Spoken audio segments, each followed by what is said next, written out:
Hello दोस्तों, कुछ patients हमारे पास आते हैं ये कहते हुए कि बिना किसी कारण के, बिना प्रॉपर डाइटिंग किए हार्ट अटैक के बाद उनका सिग्निफिकेंट वेट लॉस हो रहा है। इसके कारणों को ऑलरेडी हमने एक अलग वीडियो में डिस्कस किया था।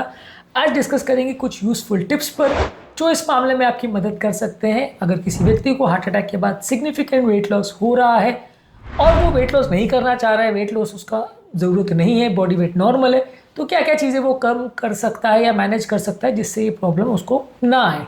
आज का टॉपिक है management of weight loss after heart attack. Topic पर जाने से पहले जो लोग हमारे चैनल पर नए हैं उन्हें रिक्वेस्ट करूँगा कि चैनल को सब्सक्राइब करें, वीडियोस को लाइक करें, शेयर करें, फॉलो करें, कमेंट करें, पूरा देखें। और जैसा कि हमारे बहुत सारे टॉपिक के साथ होता है, ये टॉपिक आपको किसी भी और चैनल पर कभी नहीं मिलेगा, इसलिए इसे एंड तक देखिएगा। चलिए शुरू करते हैं इंपॉर्टेंट वीडियो।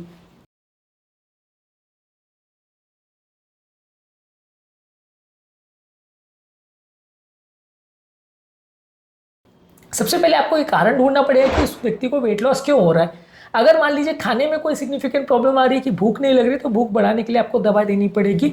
अगर मान लीजिए पेशेंट को उल्टियाँ आ रही है, जो कि हार्ट अटैक के बाद कई बार हार्ट फेलियर के पेशेंट्स को होता है, उल्टियाँ आ रही है, तो उसके लिए आपको मैनेजमेंट करना पड़ेगा। कई बार हार्ट फेलियर के बाद शरीर में पानी भर जाता है, खासकर लीवर में पानी भर जाता है। वैसे व्यक्ति को भी उल्टी आती है, भूख नहीं लगती, वैसे व्यक्ति का भी वजन कम हो सकता है, तो उसको मैनेज करना पड़ेगा। मान लीजिए किसी व्यक्ति को ऐसी कोई दवा चल रही है जिसके साइड इफेक्ट से वेट लॉस बहुत ज़्यादा हो रहा है, बीटा ब्लॉकर से ऐसा हो सकता है, तो भी आप उसको बंद करिए। SGLT2 इनहिबिटर्स यानी डेपाग्लिफ्लोजिन जो देते हैं हार्ट फेलियर के मैनेजमेंट में, उससे भी बॉडी का एक्सेसिव शुगर यूरिन में निकलता है, इससे भी लोगों को वेट लॉस हो सकता है, बहुत ज़्यादा हो सकता है, तो आप उसको मैनेज करिए। अगर कोई स्पेसिफिक कारण मिल जाता है तो उसको मैनेज करना ईजी है। इसके अलावा हार्ट अटैक के बाद कई पेशेंट्स को डिप्रेशन, एंग्जाइटी का प्रॉब्लम हो जाता है, जिसकी वजह से उनका एपेटाइट चला जाता है, भूख मर जाती है, वेट लॉस होने लगता है। ऐसे पेशेंट्स को आपको साइकोलॉजिकल थेरेपी या सपोर्ट देना पड़ता है, और उनको अगर एंग्जाइटी, डिप्रेशन है तो उसको दवाइयों द्वारा ट्रीट करना पड़ता है, तो इससे ये प्रॉब्लम कंपैरेटिवली कम हो जाएगा।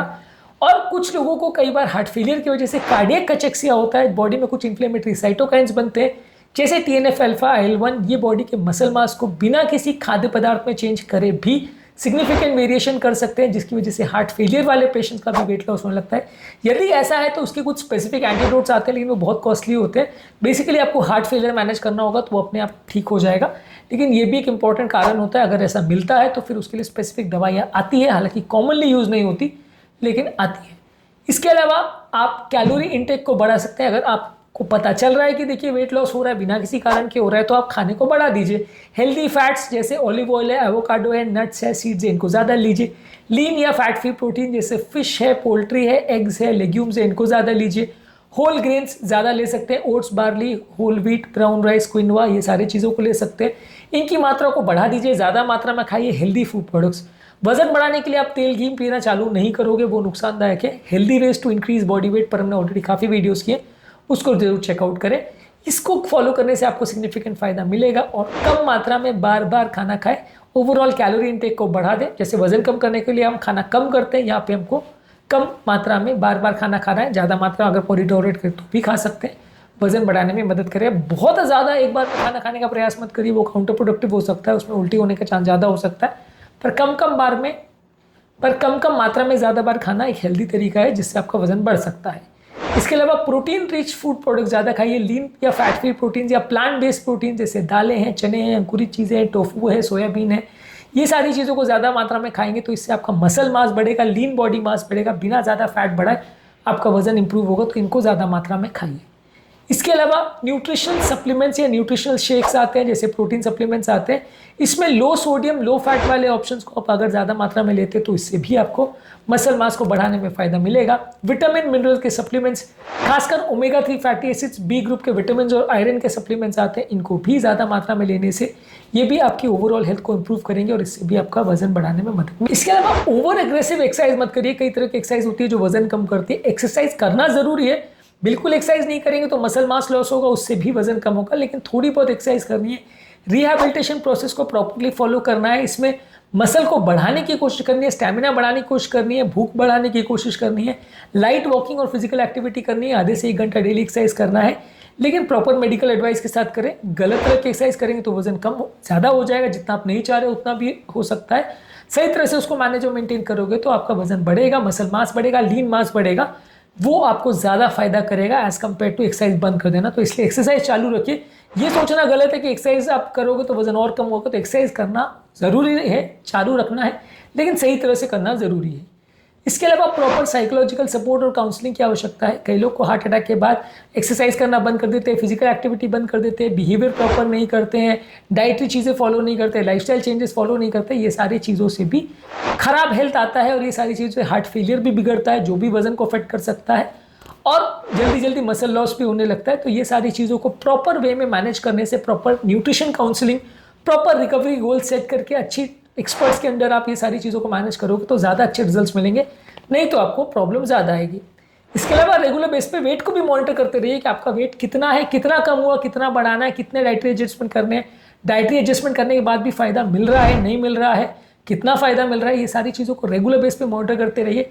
डेली या हफ्ते में एटलीस्ट 2-3 बार वेट को चेक करते रहिए, तो इससे आपको फ़ायदा मिलेगा, इससे आपका वजन को मैनेज और मेंटेन करना ईजी रहेगा।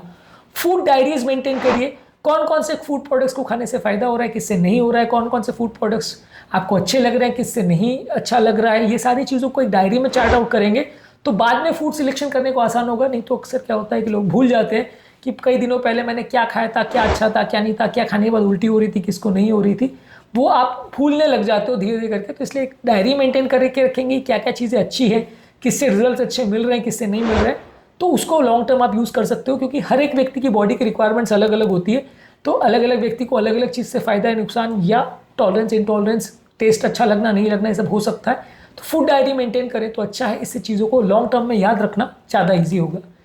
इसके अलावा भूख बढ़ाने की कुछ दवाइयों का प्रयोग कर सकते हैं। हालांकि बहुत ज़्यादा एनाबॉलिक स्टेरॉइड्स वगैरह हम रिकमेंड नहीं करते क्योंकि वो नुकसानदायक है, पर भूख बढ़ाने की दवाइयाँ कॉमनली दी जा सकती हैं, इससे भी आपको फ़ायदा मिलेगा। अगर मान लीजिए किसी को एसिडिटी का या एसिड रिफ्लक्स का प्रॉब्लम हो रहा है, इससे भी भूख कम होती है, तो उसके लिए आप एंटासिड्स या एसिड सप्रेस करने वाली मेडिसिन दे सकते हैं। इसके अलावा रेगुलर फॉलोअप और चेकअप्स की आवश्यकता है, देखने के लिए कि जो आप कर रहे हो वो सही डायरेक्शन में जा रहा है कि नहीं जा रहा है। अगर कोई स्पेसिफिक इश्यूज आ रहे हैं तो आप उसको एड्रेस कर सकते हो। कोई स्पेसिफिक प्रॉब्लम आइडेंटिफाई होती है कि इस वजह से प्रॉब्लम आ रही है तो उसको ट्रीट कर सकते हो। आइडियली इस तरह के केस में proper rehabilitation specialist, proper dietitian और प्रॉपर ट्रेंड कार्डियोलॉजिस्ट की अगर कंसल्टेशन या सेवाएं लेंगे तो उसमें आपको ज़्यादा अच्छे रिजल्ट्स मिलेंगे। अगर आप प्रॉपर वे में चीज़ों को मैनेज नहीं करोगे या ऐसे डॉक्टर की कंसल्टेशन लोगे जो बहुत ज़्यादा उस मामले में ध्यान नहीं देता है, तो फिर आपको उतने अच्छे रिजल्ट्स नहीं मिलेंगे। लॉन्ग टर्म आपका सर्वाइवल या अच्छे हेल्थ रहने के चांसेस कम हो जाएंगे। तो इसलिए थोड़ा सा ये मामले में जो डॉक्टर सिलेक्शन है वो भी ज़रूरी है। अच्छे डॉक्टर के पास अच्छा अगर आपको गाइडेंस मिलेगा तो उससे भी आपको सिग्निफिकेंट फ़ायदा मिलेगा और बाकी लोगों के कंपैरिजन में आपके लॉन्ग टर्म सर्वाइवल के या हेल्दी रहने के चांसेस कंपैरेटिवली बेटर हो जाएंगे। वजन भी अगर लॉस या गेन जो भी हो रहा है उसको मैनेज करना थोड़ा ज़्यादा ईजी हो जाएगा। तो आज के टॉपिक में हमने बात करी कि यदि आपका बिना कारण के अगर वेट लॉस हो रहा है हार्ट अटैक के बाद, तो क्या क्या चीज़ें आप कर सकते हो जिससे इस प्रॉब्लम से आप बच सको। वेट गेन करने के हेल्दी टिप्स और वेट लॉस होने के कारण, वेट गेन होने के कारणों पर हमने ऑलरेडी अलग वीडियोस किए हैं, इनको ज़रूर चेकआउट करें। उम्मीद करूँगा कि आज के टॉपिक में कुछ नई बातें जानने को मिली होगी। जो लोग हमारे चैनल पर नए हैं उन्हें रिक्वेस्ट करूँगा कि चैनल को सब्सक्राइब करें, वीडियो को लाइक करें, शेयर करें, फॉलो करें, कमेंट करें, पूरा दिन।